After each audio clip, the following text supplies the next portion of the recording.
Assalamualaikum warahmatullahi wabarakatuh. Alhamdulillah ya ala ni'matil iman wal islam, wassalatu wassalamu ala asyrofil anbiya'i wal mursalin wa ala alihi wa sahbihi ajmain, amma ba'du. Para jamaah sekalian rahimakumullah, marilah kajian kita pada sore hari ini kita awali dengan sama-sama baca basmalah. Bismillahirrahmanirrahim. Syukur alhamdulillah pada malam hari ini kita ketemu kembali setelah sekian lama vakum. Saya tidak silaturahim, tidak juga memberikan pencerahan melalui ayat-ayat Allah.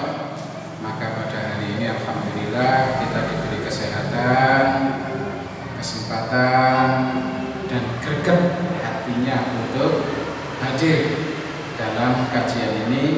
Semoga pada saat ini setelah mengkaji tema ini nanti dapat menginspirasi dan memotivasi kita semuanya untuk senantiasa menjaga keimanan kita, ketakwaan kita, dan amal soleh kita. Amin, Allahumma amin. Para jamaah sekalian, saat ini kita masih belum terlepas dari berbagai macam keprihatinan. Kalau sekarang ini dilonggarkan oleh Allah tentang sebuah musibah, karena musibah itu bagian dari sunatullah yang ditimpakan di muka bumi atau ditimpakan pada umat manusia, semuanya sudah dikehendaki dan ditakdirkan oleh Allah. Kita akan sampai nanti pada dasarnya itu. Oleh sebab itu, ketika saat ini kita merasa longgar, jangan terlalu bangga, jangan terlalu senang.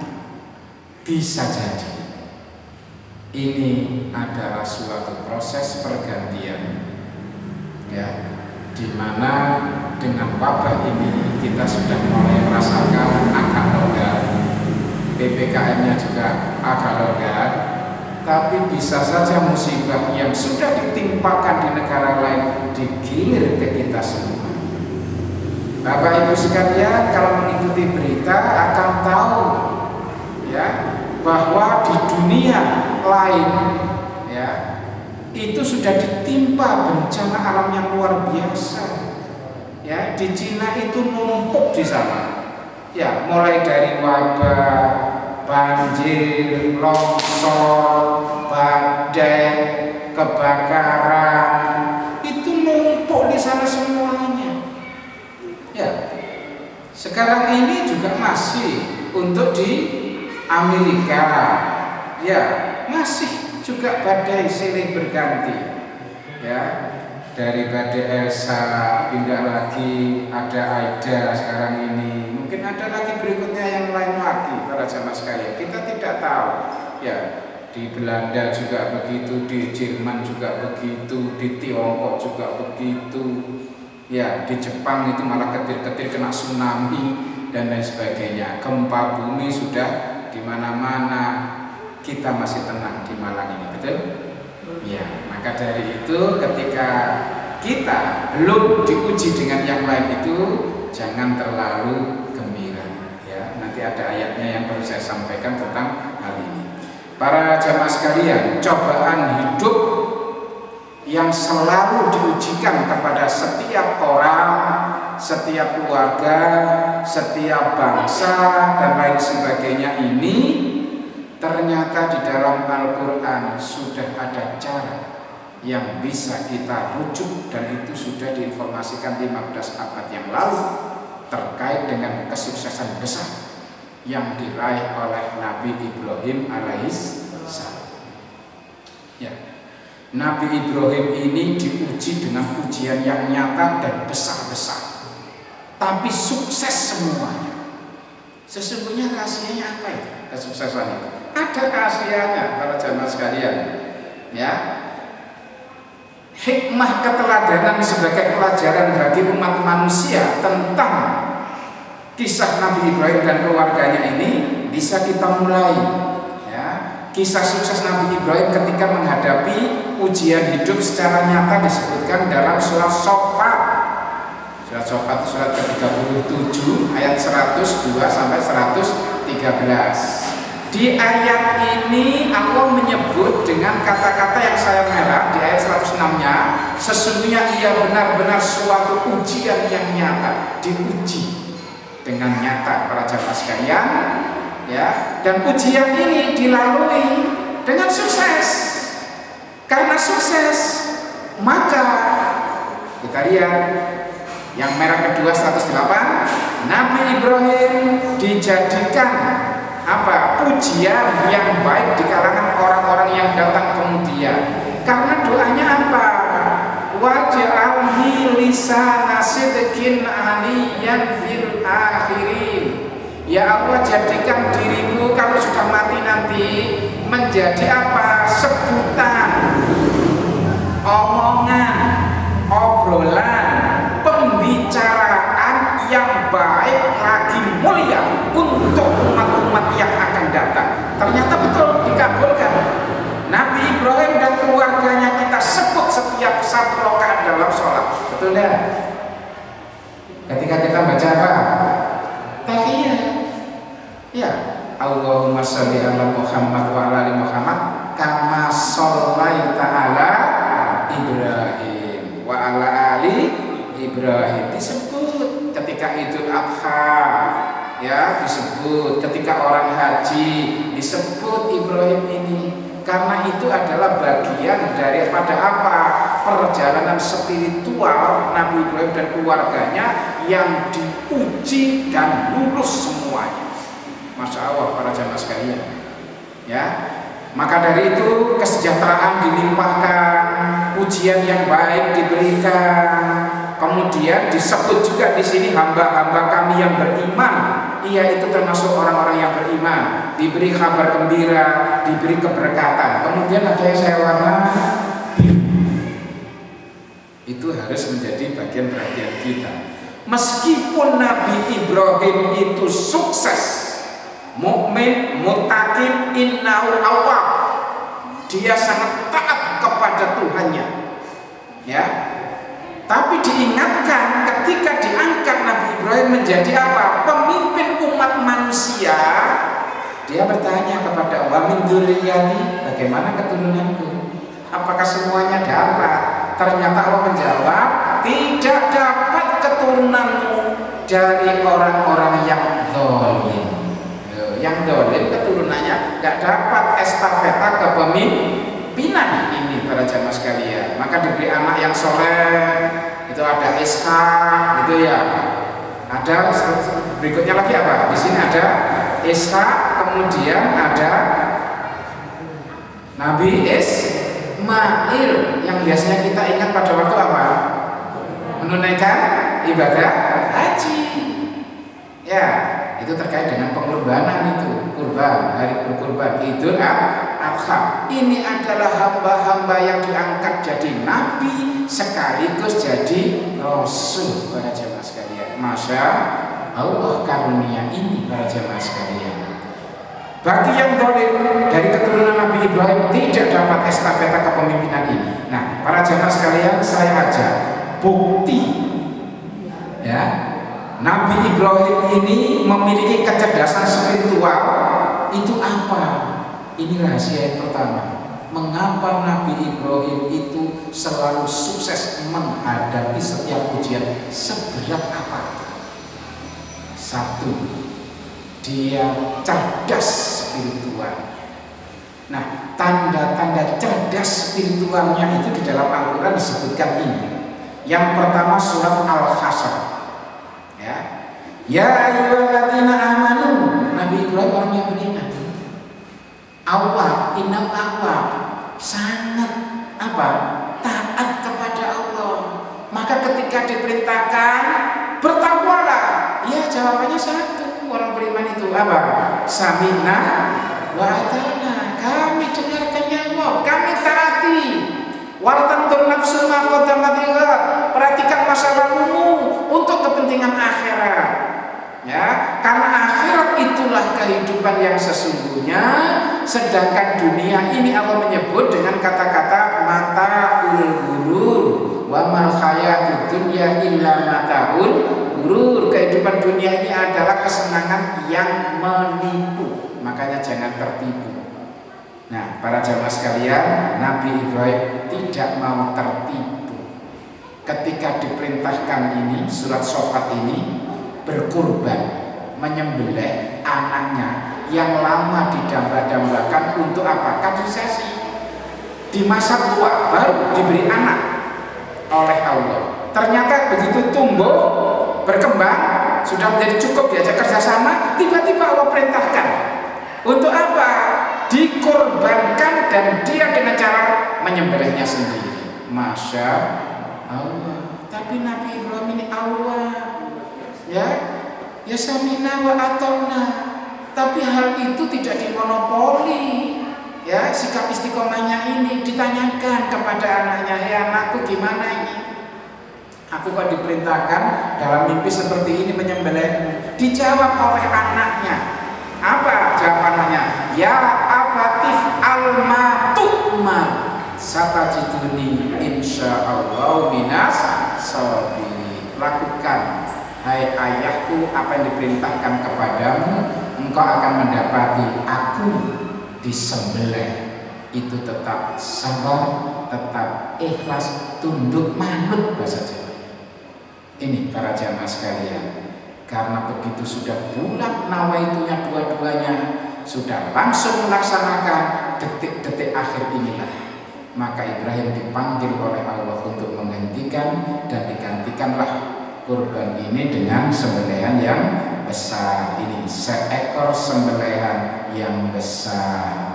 Maka dari itu para jemaah sekalian, mengorbankan manusia itu hukumnya apa? Haram.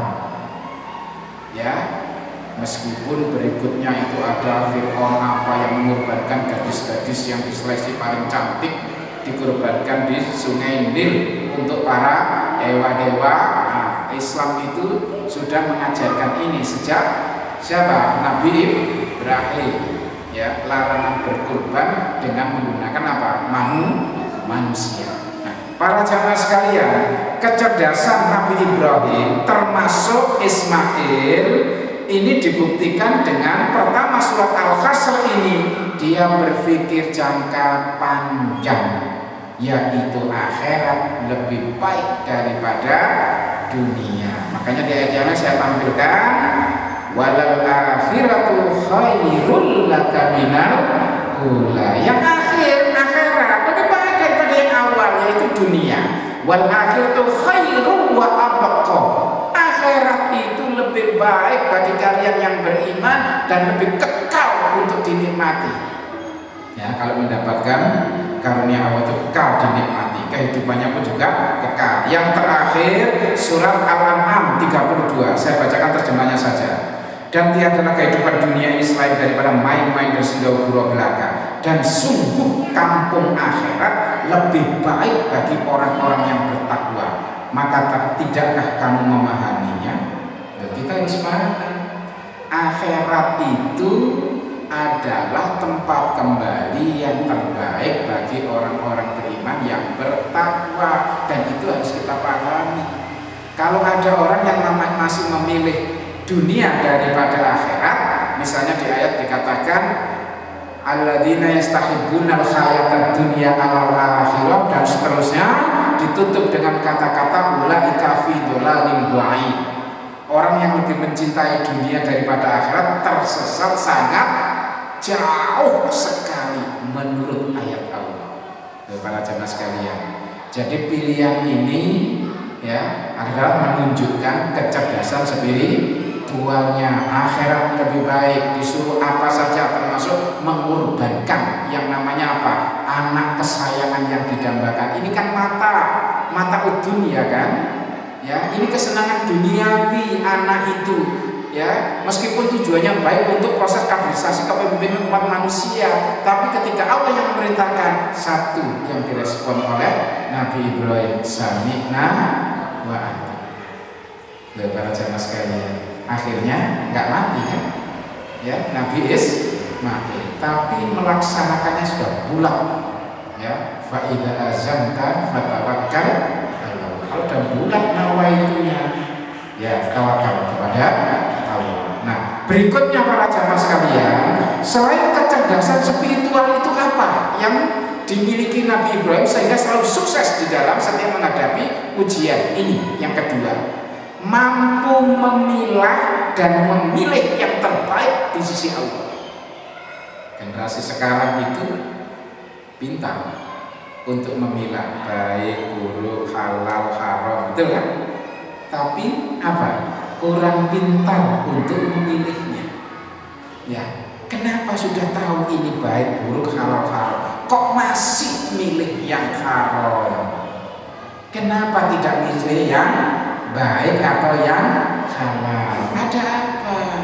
Sudah tahu ini, bisa memilah tapi tidak bisa memilih para jamaah sekalian. Maka dari itulah Allah ingatkan ini para jamaah sekalian. Suratnya adalah surat Al-Qasas 60 dan 61. Bagi yang usianya sekarang 60 dan 61 bagus nih, ya, untuk mengingatkan dirinya, ya, yang 60 dan 61. Satu, tentang apakah dia sudah paham. Paham apa ini? Ya, apakah dia bisa membedakan atau tidak, atau menyamakan? Ayat yang pertamanya, apa saja yang diberikan kepada kamu sudah dikaruniai Allah, sandang, pangan, papan, deposito, gelar-gelar, piagam penghargaan, sertifikat, dan seterusnya, piala-piala dan sebagainya. Allah menyebut dengan kata-kata itu adalah kenikmatan hidup duniawi dan perhiasannya. Sedang apa yang di sisi Allah khairun wa abqa, lebih baik dan lebih kekal. Apa yang di sisi Allah? Ampunannya, rahmatnya, syafaatnya, surganya, Masya Allah. Ya, itu semuanya Allah menyebut lebih baik, ya, dan lebih kekal untuk dinikmatinya. Untuk mendapatkan itu semuanya, apa yang harus dilakukan? Yaitu dengan apa? Mengikuti petunjuk Allah dan Rasulnya. Ya, harus hidup dalam ketaatan. Ya, itu semuanya dengan amal soleh. Itu semuanya akan diberikan oleh Allah. Khairu wa abqa. Apakah kalian sudah memahami, afala taqilun, bahwa yang di sisi Allah lebih baik? Dan Nabi Ibrahim paham betul yang di sisi Allah lebih baik. Ya, maka dari itu ketika harus milih mana? Milih akhirat dengan mengikuti petunjuk Allah, perintah Allah tadi, atau mempertahankan anak yang selama ini dia damba-dambakan. Ternyata anak tidak dikorbankan saja. Pilih akhirat. Nah sekarang, ya, dia memilih. Nah ketika memilih ini, kecerdasan spiritualnya ini bisa dibuktikan dengan itu, para jamaah sekalian. Yang kedua, ini juga paham kalau sampai salah dalam memahami pilihan ini, para jamaah sekalian. Apa? Allah menanyakan, apakah sama? Pertanyaannya kan pendek. Apakah sama antara orang yang kami janjikan kepadanya suatu janji yang baik, yaitu yang mendapatkan di sisi Allah tadi, ya, lalu yang memperolehnya dengan orang yang kami berikan kepadanya kenikmatan hidup duniawi, kemudian dia pada hari kiamat termasuk orang-orang yang diseret ke dalam neraka. Sama enggak? Ini orang yang tidak paham akhirat lebih baik dari dunia, makanya dia mengejar-ngejar dunia karena nggak paham. Makanya kita sering melihat ada orang itu, ya, tidak hanya di perumahan, sekarang itu sudah melanda kampung-kampung yang bukan perumahan itu. Ya, apa itu? Orang cuek, tak peduli, egois, tidak tahu terhadap lingkungannya. Tetangganya sakit atau enggak, itu masjid ada yang sholat atau tidak, pokoknya dia hanya lewati. Karena apa? Hidup hanya kerja. Berangkat kerja, pulang malam atau sore kerja, capek, plum, masuk ke dalam rumah. Tidak tahu tetangganya ada yang sakit lah. Ya, pentingnya silaturahim itu apa?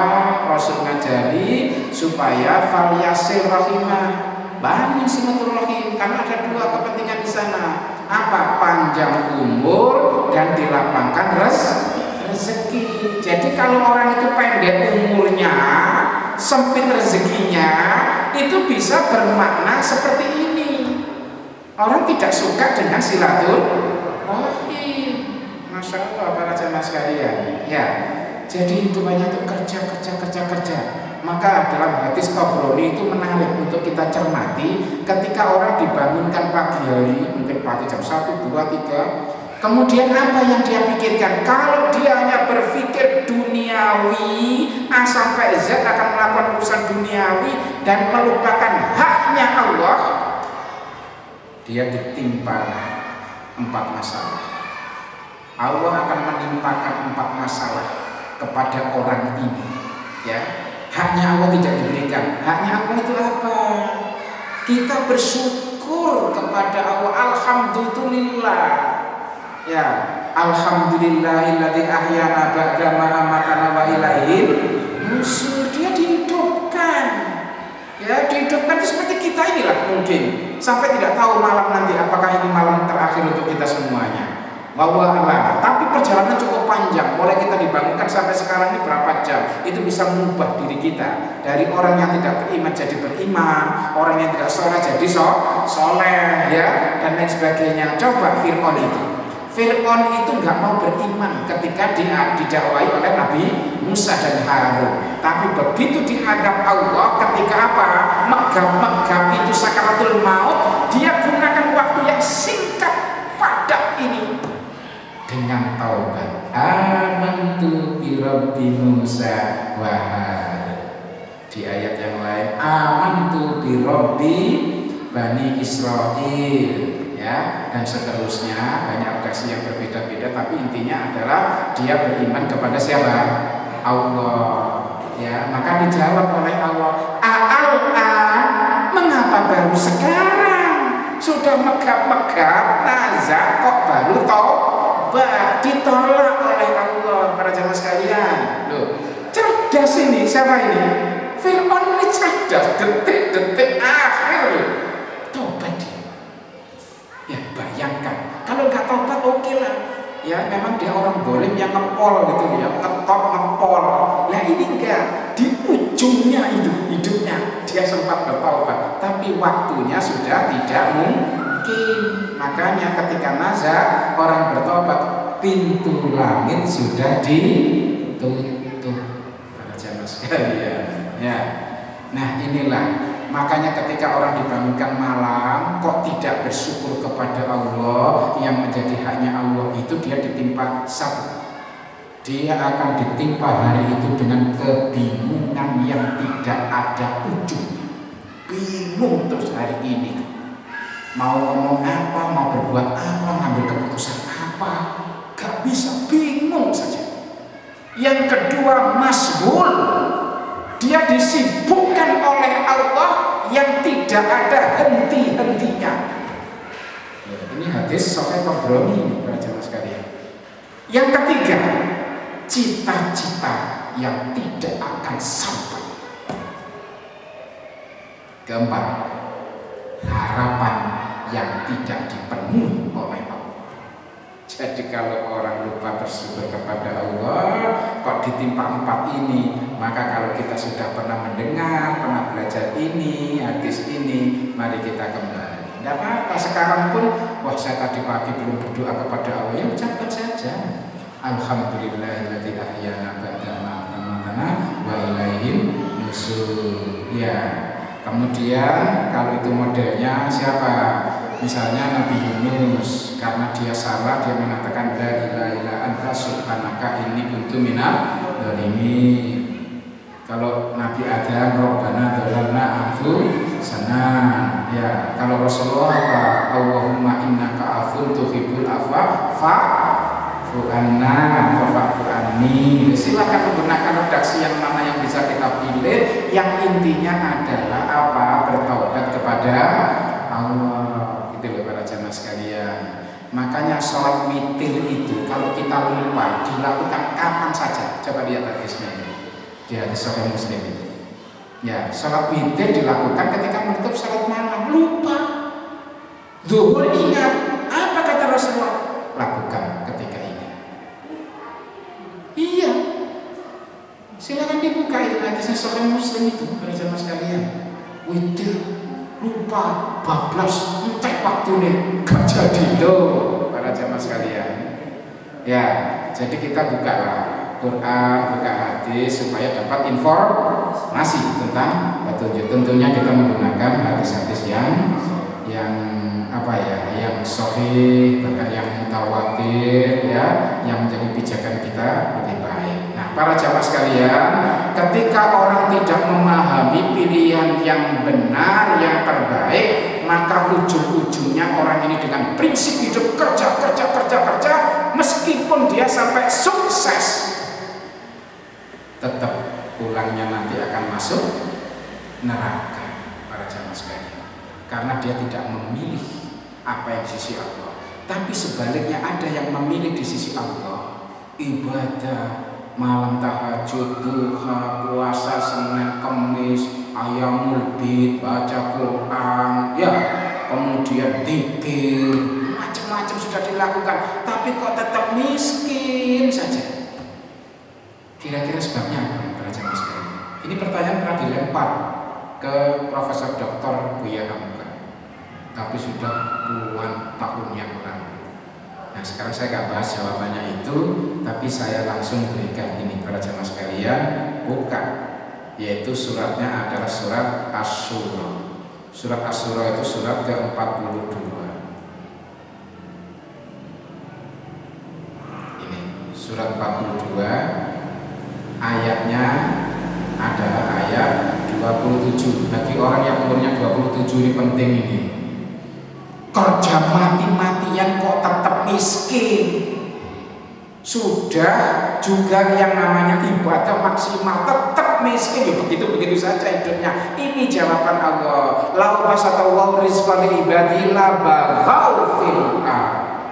Kalau kami turuti permintaan hambaku, inginnya status sosial tinggi, ya jabatan itu masih terus ingin naik, status pendidikan ngetop ya sampai profesor doktor, ya nggak akan lebih dari itu, dikejar terus. Status ekonomi inginnya konglomerat, sudah konglomerat ingin nomor 1 di dunia, para jamaah sekalian.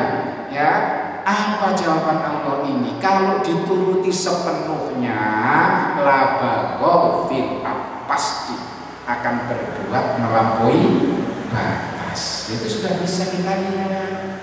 Ya, ketika orang itu tetap dalam kehidupan pas-pasan, tetap soleh dia, suka bangun malam, tahajud, puasanya jalan, gitu ya, jamaahnya jalan, ikut kajian di mana-mana jalan, ya, baca Qurannya one day one juz, jalan, silaturahminya jalan, dinaikkan sedikit kaya.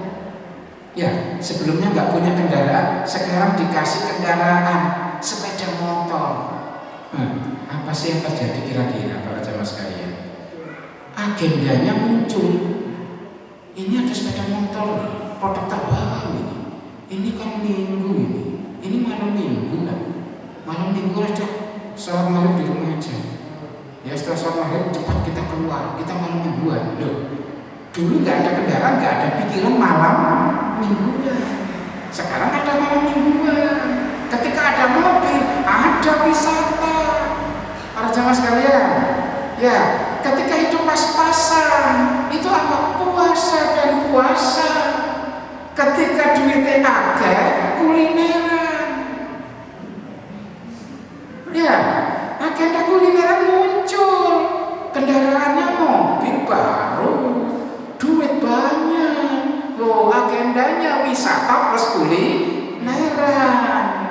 Ya, ketika masa pas-pasan dulu, hiburannya apa? Baca Quran, melantunkan ayat-ayat Allah di mana-mana, dinaikkan, langsung ganti HP smartphone. Ya, nggak buka Quran, sekarang buka smartphone. Apa kesibukannya? Main WA, apalagi main game. Wah, jelajah Isra Mi'raj melalui YouTube, macam-macam. satu hari akhirnya Quran pun tak terbaca. Duluan diwan juz. Para jamaah sekalian, padahal membaca Al-Quran satu huruf kalau diridhai Allah dibalas 10 kebaikan. Masya Allah para jamaah sekalian, zikirnya, sholawatnya, tasbihnya, tahmidnya, takbirnya dan sebagainya luar biasa. Sekarang sudah diangkat sedikit saja derajatnya. Mungkin itu jadi jabatannya naik dari keluarga, pendidikannya naik, atau malah ekonominya naik.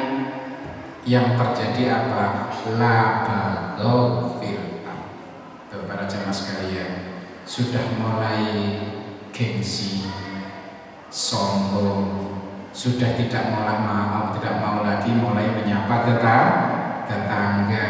Jadi para jamaah sekalian, masya Allah, gitu loh. Ya, ini Allah Maha Tahu. Tapi ada yang lainnya lagi, apa itu? Ini enggak ahli ibadah. Dia kerja keras. Oleh Allah ternyata apa? Dikabulkan ya. Diberi dia. Ya, apa itu? Ini suratnya, surat Taubah.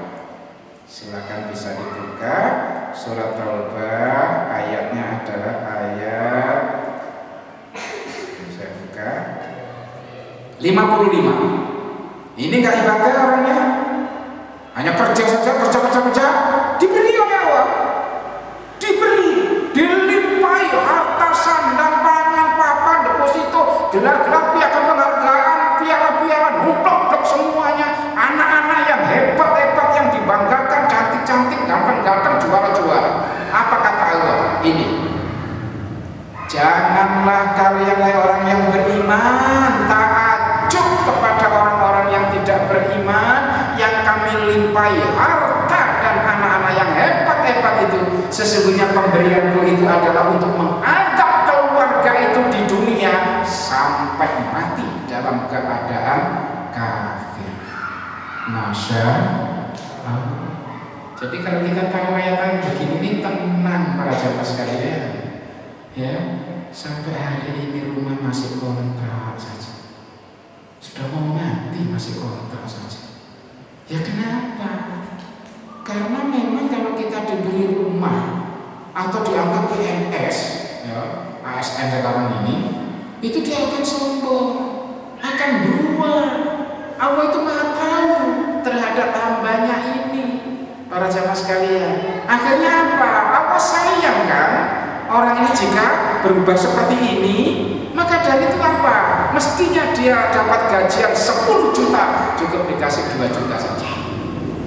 Dikurangi oleh Allah. Makanya begini Allah mengatakan apa? Ya, di surat Asy-Syura tadi, ya. Kami kurangi ya rezekinya yang hasil kerjanya itu agar dia tetap dalam kesalehannya, tidak melampaui batas. Itu tandanya Allah sayang. Para jamaah sekalian, kita yang saat ini kondisi seperti ini, masih tahajudnya lancar, Tuhannya, baca Qur'annya, infak sedekahnya, amal ma'unaimu, dan seterusnya, itu adalah posisi kita yang terbaik.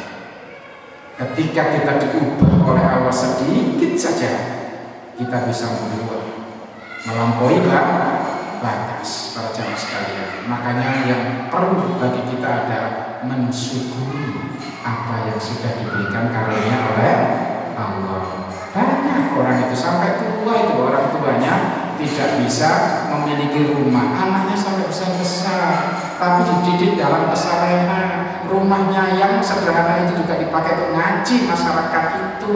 Pada waktunya Allah itu mengangkat derajatnya, anaknya dipinang oleh orang kaya raya yang soleh. Apa yang terjadi pada zaman ya, rumah itu langsung direhab menjadi pesantren, kemudian bapak ibunya langsung diberangkatkan haji dan umroh pada waktunya. Karena kalau nggak pada waktunya, orang itu nggak bersyukur kepada Allah. Betul nggak?